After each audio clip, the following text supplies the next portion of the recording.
Nous vivons à une époque de création de données sans précédent.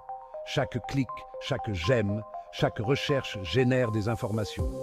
Cet ensemble massif de données est appelé Big Data. Sa croissance est stupéfiante. Cette explosion de données est alimentée par notre dépendance croissante aux technologies numériques. Les technologies collectent constamment des informations sur nos comportements. Ce trésor de données est devenu une mine d'or pour les entreprises. Cependant, cette quête de l'or numérique a un coût. Les technologies soulèvent des questions sur la vie privée et l'autonomie humaine.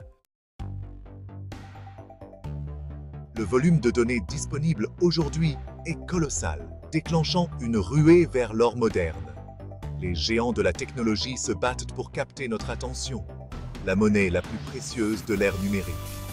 Ils investissent des milliards dans des algorithmes sophistiqués et la création de publicités ciblées. Chaque seconde que nous passons à faire défiler est suivie et analysée. L'engagement des utilisateurs est devenu le Saint Graal.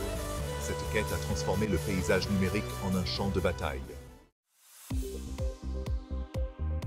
Dans l'économie de l'attention, nous, les utilisateurs, ne sommes pas les clients, nous sommes le produit. Nos données, collectées à travers nos activités en ligne, sont vendues à des annonceurs. Chaque clic, chaque j'aime, chaque terme de recherche dresse un portrait détaillé de nos préférences. Ces informations créent des profils détaillés qui nous catégorisent. Ces profils sont vendus, permettant aux annonceurs de nous cibler avec précision. Pensez à la dernière fois que vous avez vu une publicité pour un produit que vous veniez de rechercher en ligne. On entend souvent dire que les plateformes de médias sociaux et de nombreux services en ligne sont gratuits. Cependant, cette gratuité est une illusion. Nous payons pour ces services avec nos données, une monnaie bien plus précieuse que n'importe quel abonnement payant. Chaque fois que nous utilisons une application gratuite, que nous naviguons sur un site web ou que nous interagissons avec du contenu en ligne, nous laissons derrière nous une trace de données numériques qui révèlent nos préférences, nos habitudes et même nos vulnérabilités. Ces données sont ensuite utilisées pour personnaliser notre expérience en ligne, mais pas toujours à notre avantage. Si les recommandations personnalisées et la publicité ciblée peuvent sembler pratiques, elles créent également des bulles de filtre qui limitent notre exposition à des points de vue différents et peuvent même être utilisées pour manipuler nos opinions et nos comportements. Le prix de la gratuité est souvent notre vie privée, notre autonomie et notre capacité à penser de manière critique et indépendante dans un monde en ligne saturé de contenus personnalisés, conçus pour capter et retenir notre attention. Cinquième partie, piégé dans le panoptique numérique. La collecte et l'analyse constante de nos données créent un sentiment de surveillance omniprésente, un panoptique numérique où chaque mouvement est suivi et enregistré. Ce sentiment d'être observé peut avoir un effet dissuasif sur notre comportement en ligne, nous rendant moins enclins à nous exprimer librement ou à explorer des points de vue divergents. Cet effet dissuasif est encore amplifié par les algorithmes qui sélectionnent nos expériences en ligne. Ces algorithmes, conçus pour maximiser l'engagement, privilégient souvent les contenus sensationnalistes et filtrent les informations qui remettent en question nos convictions existantes.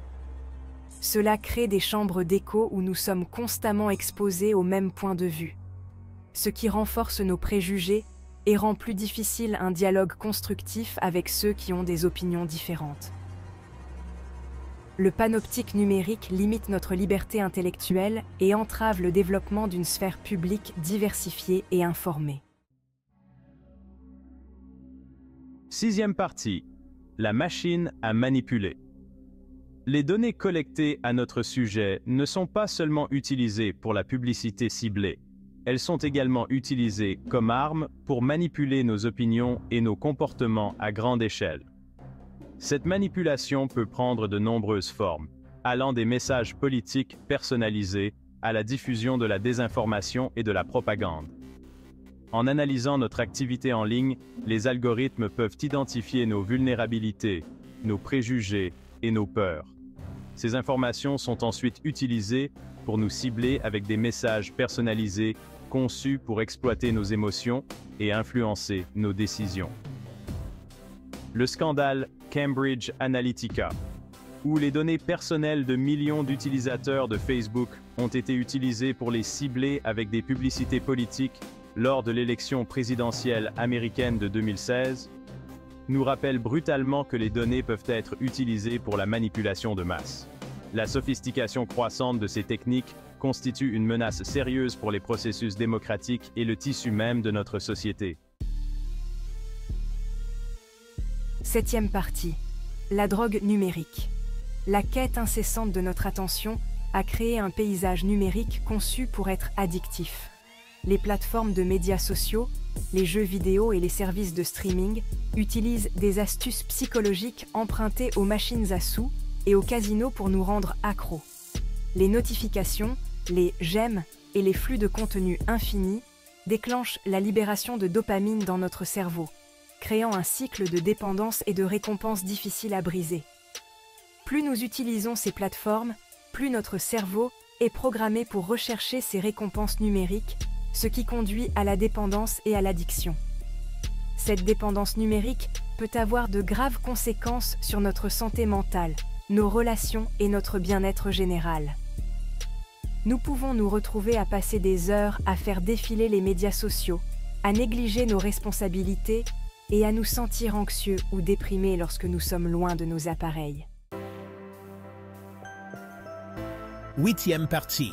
Reprendre le contrôle de nos vies numériques.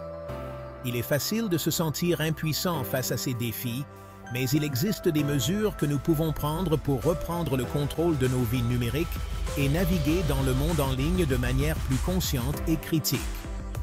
Nous pouvons commencer par prendre conscience des données que nous générons et de la manière dont elles sont utilisées. Nous pouvons limiter les informations que nous partageons en ligne, ajuster nos paramètres de confidentialité et être attentifs aux applications et aux sites web que nous utilisons. Nous pouvons également faire un effort conscient pour diversifier nos sources d'informations, nous intéresser à des points de vue différents et faire preuve d'esprit critique à l'égard du contenu que nous consommons en ligne. En devenant des citoyens numériques plus informés et plus avertis, nous pouvons commencer à nous libérer des algorithmes avides d'attention et à retrouver notre autonomie à l'ère numérique. 9e partie. Vers un avenir numérique plus éthique.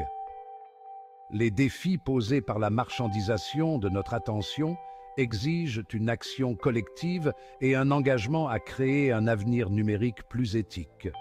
Nous avons besoin d'une réglementation plus stricte pour protéger notre vie privée, limiter le pouvoir des géants de la technologie et garantir que nos données sont utilisées de manière responsable.